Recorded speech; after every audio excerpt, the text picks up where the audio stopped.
So welcome friends, welcome to your channel efficient corporates. यहाँ पे हम देख रहे हैं पाइथन ट्यूटोरियल फॉर फाइनेंस, जहाँ पे हमारा कोड लाइन है anything can be automated.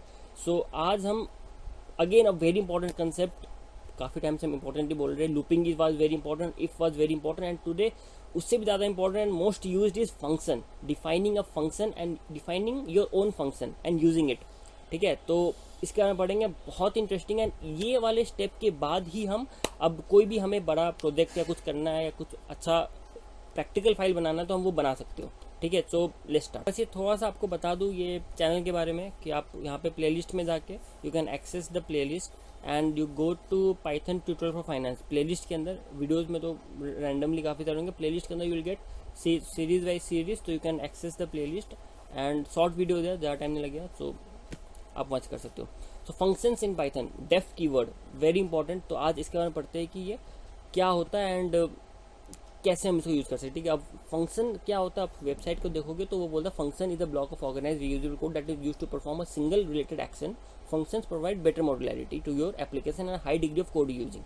Simply बोलूँ तो certain lines of code which can be executed when we want just by calling function.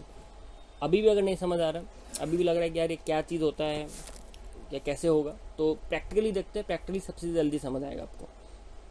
ठीक है, तो बेसिकली हम जो बोल रहे हैं सर्टेन लाइन्स ऑफ कोड, इसका मतलब कि हमने कोड लिख दिया एक काम करने के लिए और हमें पता चला यार वो बार बार काम करना पड़ता है। जैसे हमने टैक्स का कैलकुलेटर बनाया तो बार बार करना पड़ रहा है, तो उस हिसाब से हम कर सकते हैं यार एक ऐसा बना दो ना कि बार बार इतना लंबा कोड नहीं लिखना पड़े, है ना। कुछ एक ऐसा फंक्शन मैं बना दूँ जिससे हमको बार बार वो चीज़ करना ना पड़े, राइट। वो जैसे एवरेज का एक फंक्शन होता है तो वो सिंपल ऐड करके डिवाइड करता है नंबर से, तो simple average is a function, वरना आपको क्या करना पड़ता है, मैनुअली सबको ऐड करते फिर डिवाइड करते, है ना। तो similarly you can make your own functions. ठीक है, आप अगर पाइथन और फाइनेंस में देखोगे तो हमने इफ एल्स का एग्जांपल में जो लास्ट वीडियो था हमारा, उसमें हमने ये एज वाला निकाला था, एक टैक्स कैलकुलेटर निकाला था कि how you can use your tax calculator.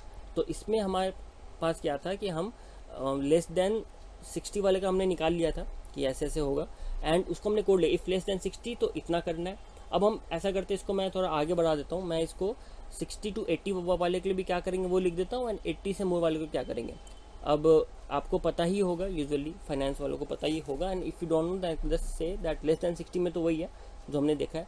60 to 80 में एग्जामिशन लिमिट 2.5 लाख से 3 लाख हो जाती है। ठीक है, बस वही फर्क है। फिर 3 से 5 5%, 5 to 10 20%, बियॉन्ड 10 फिर 30% सेम।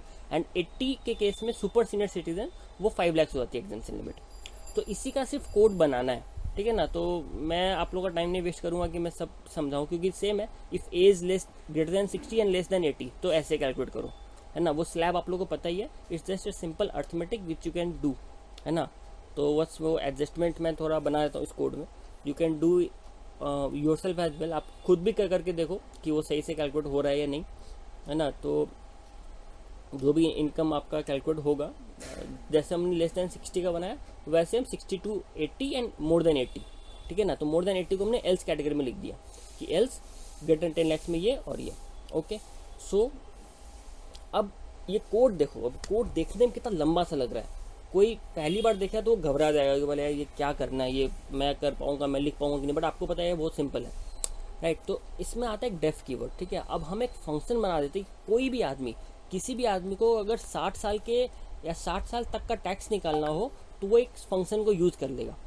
वो फंक्शन के अंदर वो क्या काम करेगा, executing a block of code बोला था ना, ब्लॉक ऑफ कोड नीचे से हमने कॉपी पेस्ट करके ऊपर डाल दिया, ठीक है। हमने नीचे कॉपी पेस्ट किया, लेस देन 60 वाले का ऊपर डाल दिया कि डेफ के अंदर ये होगा। अब मेरे को जब लेस देन 60 में कोई लिखने की जरूरत नहीं है, मैं डिलीट कर दिया इसको, ठीक है। मेरे को सिर्फ वो फंक्शन को कॉल करना है कि अगर भाई आपका एज लेस देन 60 है तो आपका टैक्स बनेगा वही जो उस फंक्शन का नाम क्या है, फंक्शन का नाम है टैक्स अंडरस्कोर 60 ईयर, तो जो है ना टैक्स अंडरस्कोर 60 YR। तो आप एग्जैक्ट सेम नेम, मतलब अपर केस लोअर केस का ही फर्क पड़ता है इसमें। तो आप सिंपल ने आपने बोल दिया tax is equal to this, जो कोड था वो कोड को कट करके फंक्शन के अंदर डाल दिया, सिर्फ DEF टैक्स कोलोन देके उसके अंदर डाल दिया, है ना। तो आपका ये बन गया। अब आपका कोई भी लिखा है वैसे आपने 60 का बनाया ना, वैसे आप 60 to 80 वाले का भी, तो इतना लंबा कोड है, इसको आप कॉपी करो, यहाँ से कट कर दो, यहाँ से आप कट कर सकते हो उसको, यहाँ से आपने कट कर दिया, और ऊपर आप एक डेफ करके आप बनाओ, जैसे आपने डेफ टैक्स 60 हो ना वैसा बनाओ, DEF tax underscore 60 underscore 80 year और इनकम, ये पैरामीटर है, क्या पैरामीटर, एंड डबल कॉलन, वो जो कॉलन देते हैं दैट इज इंपॉर्टेंट, ठीक है ना, उसी के थ्रू वो आइडेंटिफाई करता है कि ये एक फंक्शन है ना। तो आपने एज लेस देन 60 है तो tax 60 year, as greater than 60 and as less than 80 है तो आपको टैक्स _60 _80 वाला करना है, राइट। तो वो आपको बता दिया कि ऐसे आपको करना है, राइट। ये आपका हो गया। अब सिमिलरली आपको अगर else less than more than 80 वाला है तो आप एक और डेफ से बना दो, डेफ टैक्स _80 ईयर, ये 80 ईयर वालों का फंक्शन है, राइट। तो आपने एक बार ये फंक्शन को बना दिया, 80 ईयर ब्रैकेट में इनकम, ब्रैकेट मतलब वो पैरामीटर होता है, ये क्या पैरामीटर पे कैलकुलेट होगा, तो इनकम के बेस पे हो रहा है, तो इनकम में हमने ये कर दिया। सेम कोड को ऊपर ले गए, तो नीचे आप मेरा कोड देखो, सिर्फ 6 लाइन का कोड रह गया।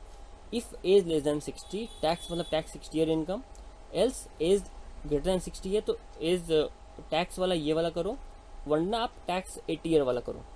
तो ये 6 लाइन ऑफ कोड दिखेगा, एंड वो टैक्स 60 में हो क्या रहा है ये आप ऊपर देख सकते हो, क्या ऊपर देख सकते हो कि टैक्स 60 ईयर में एक्चुअल में हो क्या रहा है, ठीक है ना। तो इस फंक्शन को आप एग्जीक्यूट करोगे तो ये एज इट इज काम करे जैसे आपका पहले काम कर रहा था।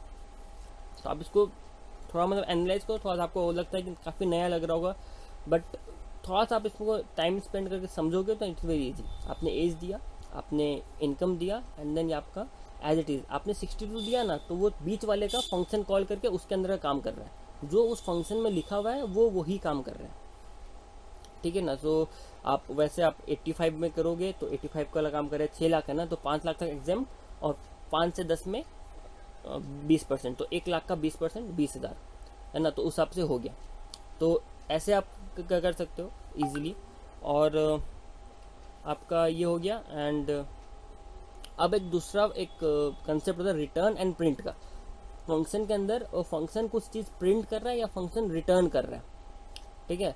तो उसमें हम ये देखेंगे, इसमें आप देखोगे तो फंक्शन प्रिंट कर रहा है कि your tax payable is this, तो this it is printing, right.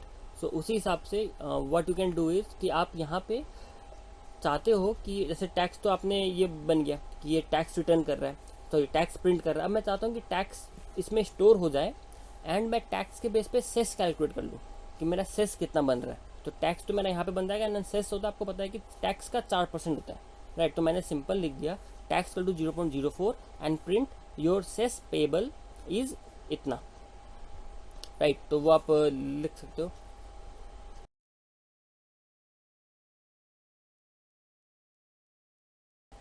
तो सेस पेबल आपने यहाँ लिख दिया कि सेस टू पे इज, और सेस ये स्ट्रिंग फॉर्मेटिंग वाला कंसेप्ट है, ठीक है।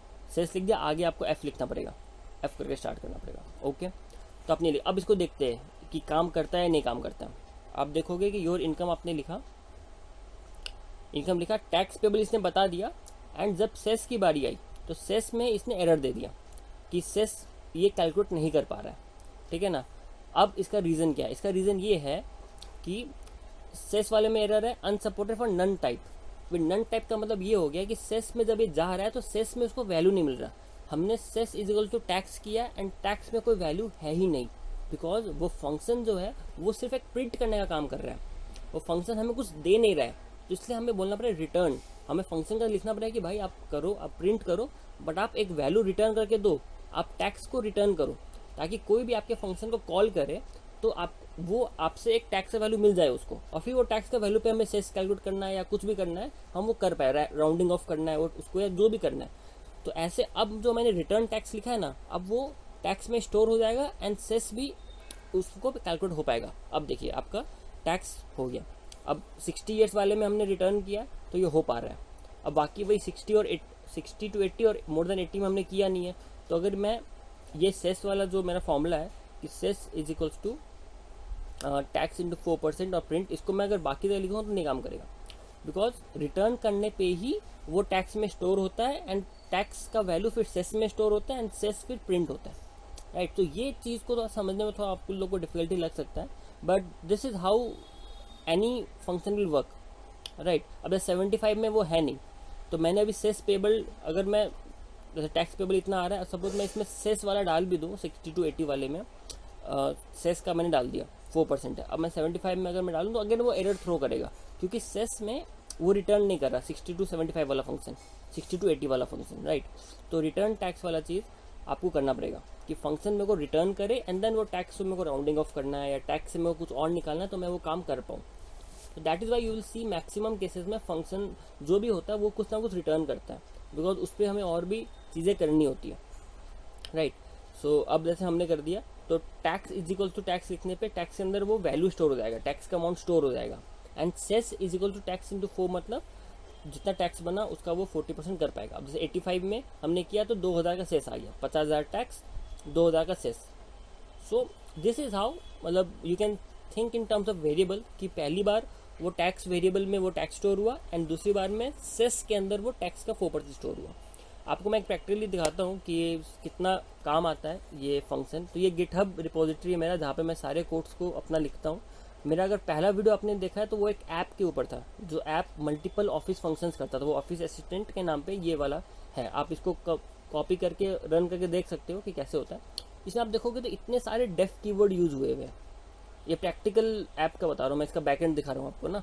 तो इसमें डेफ कीवर्ड आप देखोगे इतने सारे यूज हुए हुए, because def is very important. आप कोई भी प्रैक्टिकली ऐप देखोगे उसमें डेफ से ही काम होता है.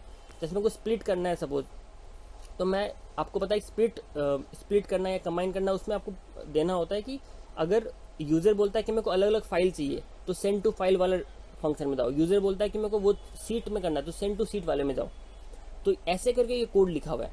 एंड वो send to sheet is a function, send to file is a function. Send to sheet वहाँ पर है एंड सेंड टू फाइल भी आप देखोगे तो इसमें आपको दिख जाएगा लाइन नंबर 136. लाइन नंबर 136 में आप जाओगे तो send to sheet is a function and send to file these all are functions.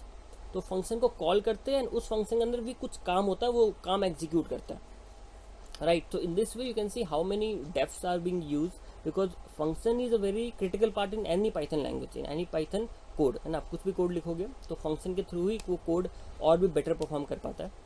So in this way I think you have got an idea कि क्या होता है. तो इसी बात पे एक असाइनमेंट भी मैं देता हूँ फंक्शन के ऊपर, कि असाइनमेंट ऐसा है कि इनपुट मैं करूँगा, अपना जीएसटी नंबर इनपुट करूँगा एंड आपको एनालाइज जीएसटी के नाम पे एक ऐसा फंक्शन बनाना है कि जब मैं वो एनालाइज वाला फंक्शन में डालूँ उसको, तो वो मेरे को दे दे कि your PAN number is this, your state code is this, your last 3 digits are this.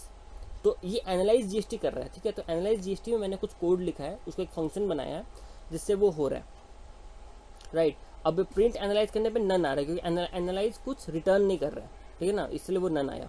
तो आपको एक एनालाइज जीएसटी का कोड बनाना है which will do this. And functions के बारे में और भी आपको पढ़ना है तो this is the study link and practice link. Go through this and you can सी कि आपको जो भी कंसेप्ट वगैरह कुछ भी डाउट्स वगैरह